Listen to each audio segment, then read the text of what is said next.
गुरु हुनुहुन्छ है उहाँहरू र उहाँहरू मेरो चेलीहरू हुनुहुन्छ, हाम्रो चेलीहरू हुनुहुन्छ उहाँहरू है।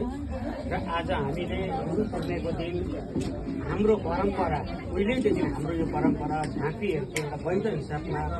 एउटा यो गुरु पूजाको दिन चाहिँ हामीले अब गुरु पूर्णिमाको दिन चाहिँ आज हामीले गुरुलाई बोलाउने, आफ्नो देवी देवतालाई बोलाउने र हामी एउटा शिवको भक्त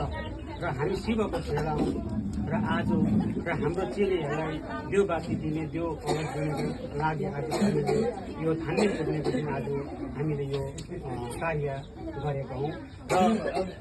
आज यो संसारमै आज यो जति छ विश्वमै यो देशभरि नै आज झाँक्रीको गुरु पूर्णिमाको दिन आज धेरै प्रकारको पूजा विधिहरू जस्तो अब हाम्रो फेदाङ्माहरू भयो, हाम्रो अब तागादारीहरू भयो, हर जातिमा हर हाम्रो हिन्दूको हाम्रो जातिमा चाहिँ आज गुरु पूर्णिमाको दिन चाहिँ आज हामीले यसरी एउटा मन्दिर बनाएर, साततला मन्दिर बनाएर आज हामीले चाहिँ गुरुलाई बोलाउने, आफ्नो देवी देवतालाई बोलाउने आज हाम्रो उहिलेदेखि परम्परा हामीले संसार राख्नुपर्छ र हामीले संसार पनि हामीले राखेको छौँ भन्ने एउटा उद्देश्य लिएर हामीले पहिला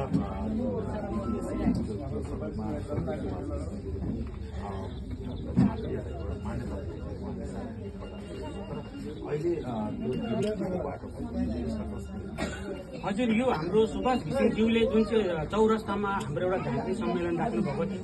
म अब यो साल म भन्न सक्दिनँ, म धेरै वर्ष अगाडि मलाई पनि एउटा निमन्त्रण थियो, म चौरस्तामा दार्जिलिङको चौरस्तामा गएको थिएँ। त्यहाँ झाँक्रीहरूको धेरै एउटा सम्मेलन उहाँले राख्नुहुन्थ्यो, किनकि यो एउटा हाम्रो परम्परा हो। कतिजना हाम्रो अब बिमारीहरू हुन्छन्, धामी झाँक्रीबाटै गर्ने विधिहरू र धामी झाँक्रीबाटै जाति पार्नेहरू धेरै हाम्रोमा अब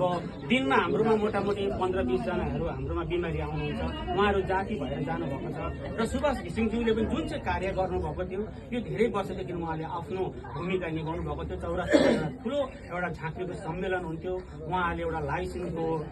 प्रदान गर्नुहुन्थ्यो र अहिले हाम्रो यो कतिवटा चिजहरू हराउँदै गयो र यो चिजहरू हराउँदै जाँदाखेरि चाहिँ आज यो चिजमा चाहिँ अब र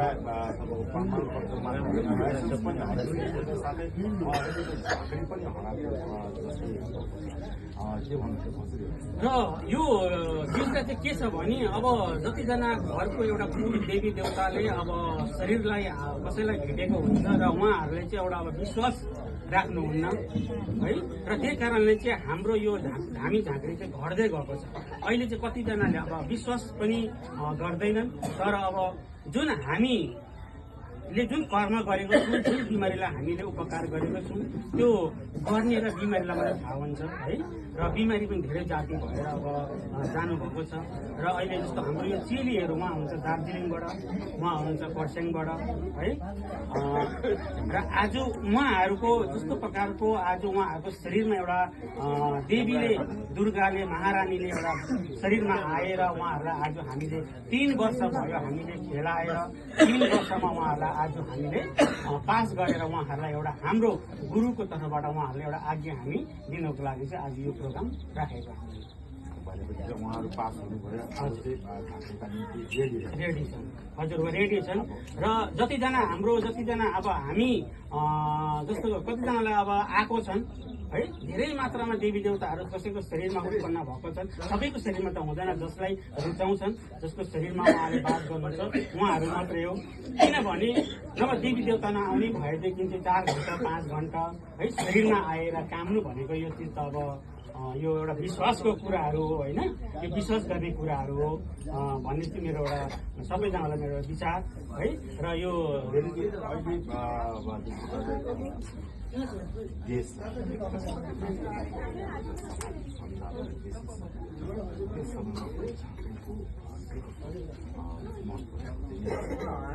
यो विषयमा लिएर म यहाँदेखि लिएर दार्जिलिङ है, बतासे तपाईँको यो दार्जिलिङ चौरास्तादेखि लिएर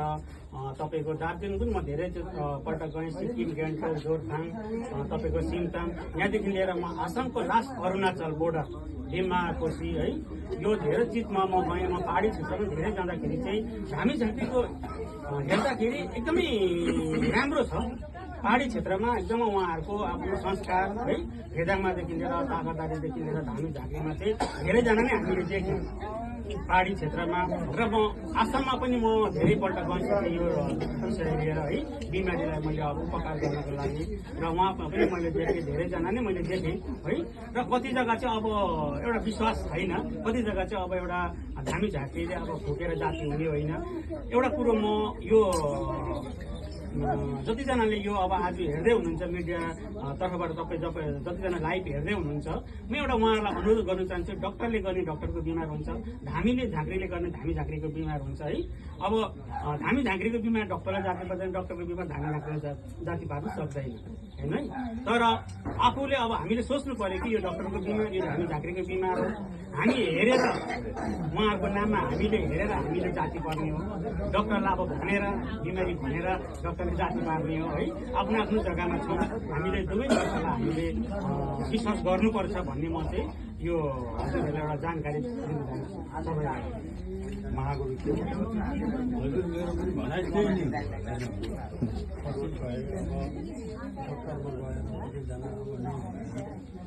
यो गरिदिनुहोस् न भनेर आउँछ अब तिनीहरूलाई गरेर अब अहिलेसम्म भलाइ नै भएको छ राम्रो भनौँ भने यो हाम्रो संस्कृतिको पुरानो एउटा झाँकी भनेको एउटा तर अहिलेको समाज टेक्नोलोजीलाई च्यालेन्ज गर्दै झाँक्री यो गर्नु के भन्नु होइन अब च्यालेन्ज गर्नु के भनेदेखि कतिजनाले अब त्यो सब गरेर आयो कतिजनामा चाहिँ अब